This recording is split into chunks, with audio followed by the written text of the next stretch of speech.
that position. So treats, love, attention, whatever, and it doesn't matter whether they're in a sit or a down. I only put Azul in a down because he usually prefers that position. So then your goal is to take just one step back, and I'll use a hand signal, just like my 1 minute is stay, and then back and reward. And so you just take a step back, and if that's too much and they're starting to follow you, just do like a half of a rock back, so you're almost just shifting your weight and come back and reward. So the trick is you're never rewarding here, you're always coming back to the dog. And each time you're slowly putting a little bit more distance. So Azul is a pro at this one and would do this all night. So I'm going to toss him in the room and grab somebody else who wants to practice. You like to practice.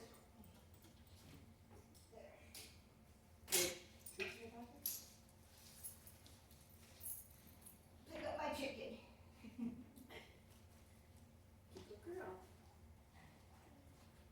So, go on up to the board, the box.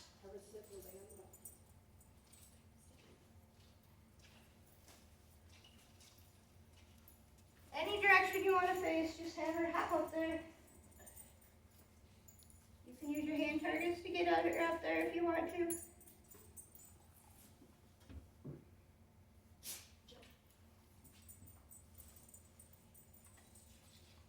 Now tell her to stay, and don't move yet.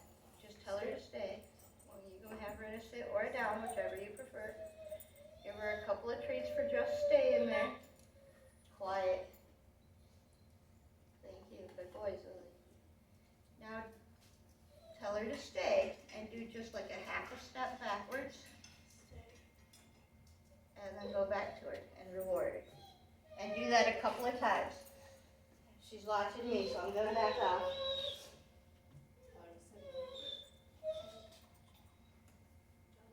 So when I'm doing it for me, I don't care so much about what position they're in. You can do the position and hold. See, the position helps us predict when they're stepping out of place. That's the goal. And that's why we'll do sit or down, because then we know when they're about to break it. So when I have them on a station like that, I don't care what position they're in as long as they don't get off the station. So you can put them in any position. Now, a little too far. See how she went to waver? That tells you were pushing it just a little bit too far. So remind her to stay before you step back again.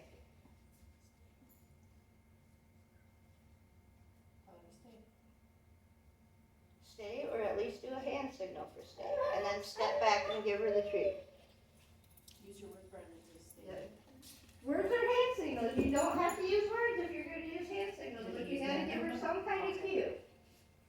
So, doesn't matter what that cue is. My son totally trains his dog with all body, hand, no verbal. So, good job.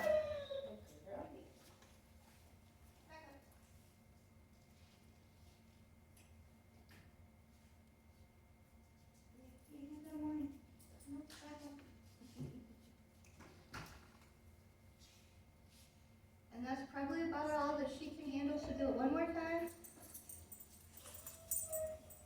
And then go back, and somebody else can try it. And I mean, you guys can practice on your mat too. That's what the mats are there for. When you have something like a blanket, a mat, a station, a dog bed, it helps kind of seal that stay in versus a flat floor. Sit. Because then they learn, oh, this is my boundary. Prior. And so Stay. raised boundary is better. Stay. Drama. Stay. Stay. Stay.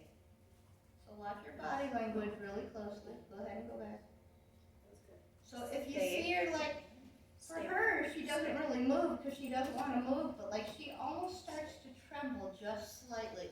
And it's not a fearful tremble, it's more of a, all right, what does she want from me kind of tremble. Stay. Stay. And so when you see that And you've even been little working on body that. tremble, then go back to her and Good reward girl. right away.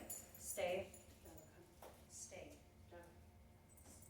So we really only want to say the word once unless we think they're going to break it. We might do a reminder. I have and a make it problem with nice. that, I keep repeating it and I know Yeah. she knows it. Stay. Right. Stay. We'll take it again. Bad habits, we all have them. And it's different for everybody. Good girl. Good girl. Stay. But we all have a bad habit that's hard for us to break when it comes to training, even though we know that, maybe it's not the best way. If it's a habit, it's a habit. Just like smoking or drinking or chewing bubble gum, a habit, any habit you've done for a while and practiced for a while is hard to break. I apologize all the time, and then somebody says, you have to stop apologizing. I'm like, I'm sorry. They're like, You're doing it again. Uh-huh. And that's one of my main things is. That's probably good for her. Oh, you want to take a turn? John, sit. Uh-huh. John, Step your girl right. Whoops. You see here? Good job, Dave. Good. Yeah, be quiet. You can have the door open.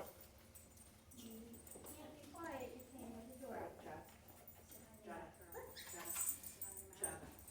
Okay, sit. Very good boy. Hey. Very good. Stay. Stay. Sit. Too far. He needs a reward at that point, he's telling you. So he may be able to go further at home. Yeah, at home With the it's like, distractions in the room. yeah, usually for us it's when we go to check the mail, he'll sit at one end of the couch and he just stays there.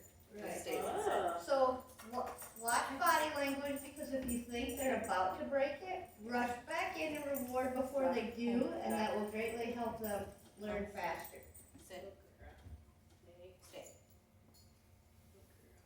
But yeah, there's so many distractions in here, and other people talking, and other dogs moving, and Oh, absolutely. so it's a whole different ballgame. Stay. I know. You're excited. Sit. Stay. Okay, sure. You can do that too. Stay. Try to have the leash as loose as possible, only because when there's tension on it, makes them think you need to, Pull. And come. you want him to come. Hey. Come on here. Come on up. Hey, you sit. Good boy. Stay. Relax the leash before you back up. There you go. Now Stay. back up. That was good. You see, the leash started to touch. Stay. Stay.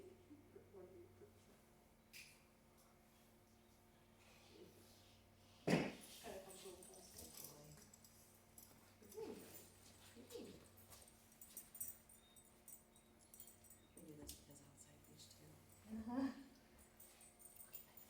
That way, if he does rush toward one of the other dogs, you can always step on it, but that way he's got long enough to do without any pressure on the leash. Sit.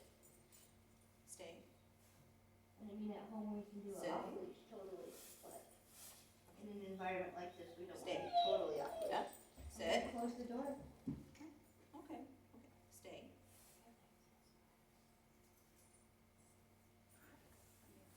That mark, That's the mark. Sit. Hey. So let's see if we can help Oi out a little bit. Stay. And I'm going to show you the next level with Oi.